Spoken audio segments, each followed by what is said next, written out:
Olá, eu sou a Cristina, este é o Relivrando e hoje eu gostaria de conversar com vocês sobre O Obsceno Pássaro da Noite, do José Donoso.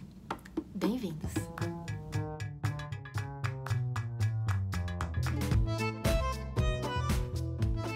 O José Donoso é um escritor chileno do século XX, então ele pertence ao pós-modernismo, mais especificamente ao realismo fantástico sul-americano, realismo mágico, como vocês queiram, né? E olha, é o seguinte, eu vou falar desse livro, mas não tem como eu falar desse livro aqui sem dar spoilers. Se você não gosta de spoilers, muito obrigada por ter acessado o canal. Se vocês não são inscritos, eu pediria para vocês se inscreverem, apertarem o sininho para receberem as notificações, né, de novos vídeos. E então, até o próximo vídeo. Por que eu preferi dar spoiler, gente? Porque, assim, é um livro muito louco, né? Então, você lê esse livro numa maior empolgação, porque realmente o Donoso escreve muito bem, é muito gostoso, né? O jeito que ele descreve as coisas, as pessoas, os lugares, é muito legal. Então você começa numa super empolgação e depois você vai meio que perdendo o pique, porque é tanta bagunça, é tanta confusão na sua cabeça, proposital, né? O texto é propositalmente confuso, que você, ao longo do livro, vai perdendo esse pique. Eu vou fazer aqui uma leitura de uma anotação que eu fiz, que conta um pouquinho do contexto do livro, tá? Então é o seguinte, de acordo com uma antiga lenda, uma lenda sobre uma beata que chamava Beata Inês, e todas as variações dessa lenda, né, que estão aqui nesse romance, então todas as variações da lenda estão nesse romance aqui. No século XVIII, uma bela filha de uma poderosa família chilena foi repentina e misteriosamente enclausurada num convento, especialmente construído pela família para abrigá-la. Isso porque se acreditava que ela fosse uma bruxa ou uma santa, ou talvez as duas coisas ao mesmo tempo. E essa casa passou a se chamar Casa de Exercícios Espirituais da Encarnação de Ximba. E Ximba seria um bairro, alguma coisa assim, de Santiago do Chile, tá? Esse aqui foi o resuminho que eu fiz, uma introdução sobre o contexto do livro. Então, o livro vai se passar, na maioria do tempo, dentro, né, e nos arredores dessa casa de exercícios espirituais da encarnação de Ximba. Uma casa que foi construída no século XVIII para abrigar freiras, né? E que hoje, no século XX, ela está em decadência, está em ruínas. E ela abriga algumas poucas freiras, basicamente 2 ou 3, algumas velhas, né, que já se aposentaram, que eram empregadas domésticas, serviçais mesmo, dos ricos da região. Elas se aposentaram e foram morar nessa casa, porque não tinham família, ou não tinham dinheiro, ou seja o que for. Essa casa também abriga algumas meninas órfãs que foram parar ali naquela casa, e abriga um faz-tudo, que é conhecido como mudinho. Então, essas são as pessoas que habitam aquela casa em ruínas. E ela está realmente, gente, em ruínas.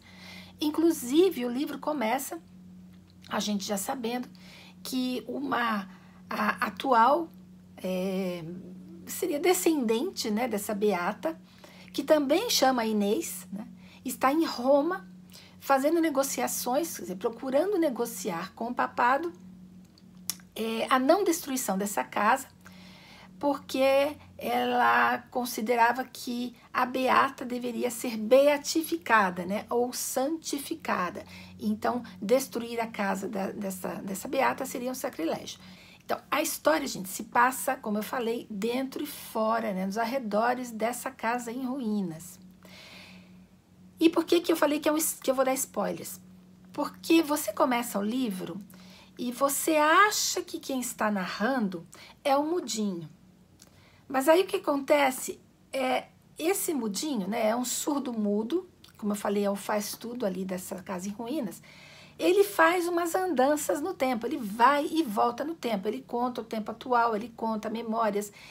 E mais que isso, ele começa a misturar realidade com fantasia. A gente não sabe em momento nenhum, em nenhum, isso eu falo nenhum, gente, do livro, nada que está nesse livro aqui, a gente tem ideia se é realidade ou se não é realidade. Depois, quando você acaba de ler o livro, é que você começa a pensar a respeito e começa a mastigar o que estava ali dentro e a pensar o que é realidade e o que não é. Mas enquanto você está lendo o livro, se você ficar embrenhado na história, você não vai saber o que é realidade e o que é fantasia. Você não tem noção, nunca, né? Noção você tem, você não tem certeza de quem é que está narrando essa história. Você chuta logo no início que seja o tal mudinho, esse surdo mudo. Mas depois começa uma confusão, porque o que acontece? O mudinho vai narrando, mas ele começa a dar voz aos personagens. Então, é uma coisa surreal mesmo, gente. Ele fala, e aí, de repente, um outro personagem começa a falar, e você começa, no final ou lá no meio, você começa a perceber que quem está falando ainda é o mudinho, usando a voz daquele personagem. E assim ele faz o livro todo. Então, isso é um spoiler, porque você fica o tempo todo em dúvida sobre quem é o narrador. Mas, numa certa altura, você descobre que é o mudinho mesmo, que ele usa todas essas personas, seriam, né? Ali tem muita coisa dentro desse livro, muita. Tem, por exemplo, lendas, várias lendas que eu, com certeza a gente deixei passar, porque eu não conheço a cultura chilena. E, obviamente, escrito por um chileno sobre a cultura chilena, vai ter lendas chilenas. Além das lendas, tem também muitos simbolismos, né? Lá na nossa discussão no WhatsApp, eu fiquei sabendo que o amarelo, representado por uma cachorra amarela, que também aparece algumas vezes no texto, tem um significado especial na literatura fantástica, né? No realismo fantástico. Ficou muito mais claro para mim o texto, né? Se é que é possível esse texto ser claro de alguma maneira, né, gente? Mas ficou muito mais fácil de eu acompanhar, uma vez que eu entendi o significado da cor amarela. As mais deliciosas personagens são as velhinhas que moram na tal da casa em ruínas. Porque essas velhinhas, gente, são fenomenais.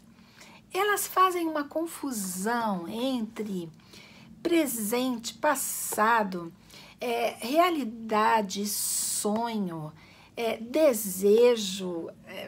Gente, é uma mistura, uma mixórdia que essas velhinhas fazem e que deixam o texto delicioso. Eu acho que elas são um alívio cômico do texto. O mudinho vive com elas, então, num dado momento, ele acaba se confundindo com elas.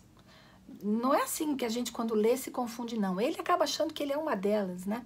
Então, é delicioso. Essa parte das velhinhas, ao longo do texto todo, eu acho que, na minha opinião, é a parte mais gostosa do livro. Agora, esse narrador, gente, não é um narrador como outro qualquer, né? Na minha opinião, ele fumou uma bagaça paraguaia achando que estava fumando coisa, né, de primeira.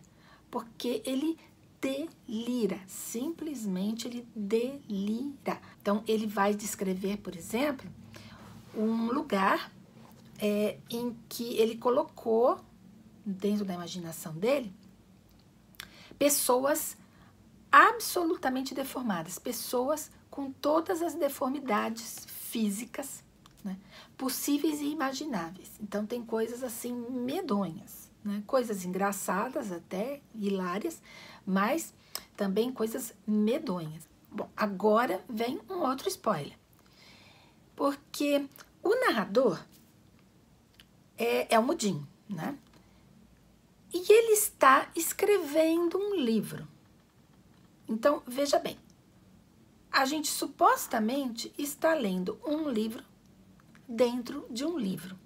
Uma história que está sendo narrada dentro de uma outra história.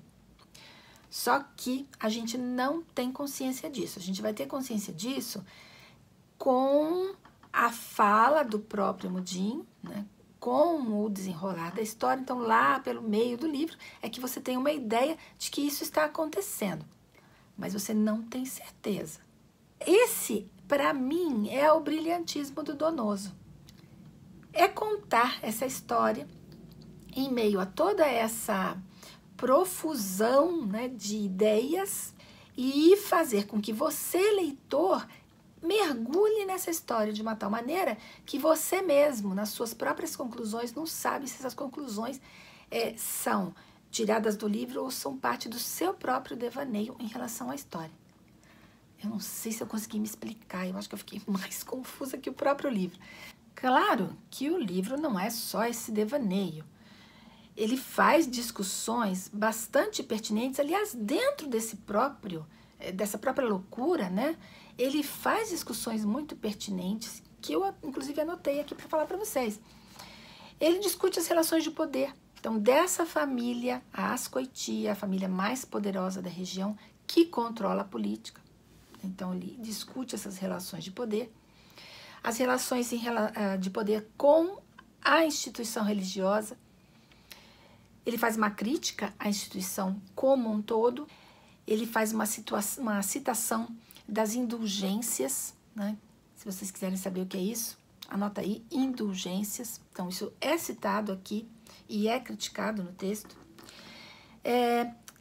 Ele fala muito das mulheres. Eu disse para vocês que há muitas personagens mulheres, mas ele fala muito também das relações entre patrões e serviçais, porque nesse caso são serviçais mesmo, porque são pessoas que abdicam da sua vida pessoal em função da vida de seus patrões. E aí, quando elas terminam seu tempo de serviço, elas não têm praticamente nada, né? Nem dinheiro e nem família, né? Porque elas viveram a vida da outra família. Como vocês podem ver, em meio a todo esse devaneio do texto, né, do narrador, há críticas sociais e econômicas bastante contundentes, tá bom?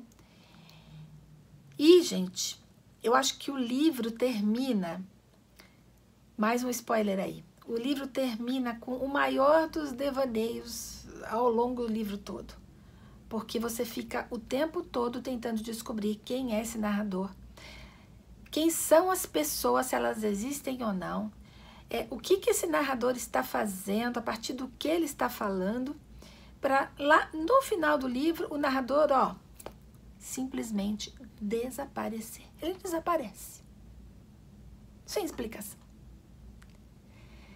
E você fica... E esse é o livro. Esse é o livro do Donoso. Não é um livro para qualquer um. Eu tenho certeza que muita gente vai gostar, mas vai ter gente também que não vai gostar, que vai achar o livro absurdo demais, né? Cansativo. Há páginas e páginas sem parágrafo. Isso faz parte do estilo da escrita aqui pós-moderna. Então, eu gostei de ler o livro. A minha experiência pessoal foi muito positiva. Se vocês leram, por favor, deixem seus comentários aqui. Eu gostaria muito de saber o que vocês acharam desse livro. Se vocês acharam que eu viajei demais na maionese, do mesmo jeito aqui que o protagonista. Mas deixem seus comentários. Me perdoem pelo tamanho do vídeo, né, que ficou imenso. Obrigada quem teve a paciência de assistir até aqui e boa semana para vocês.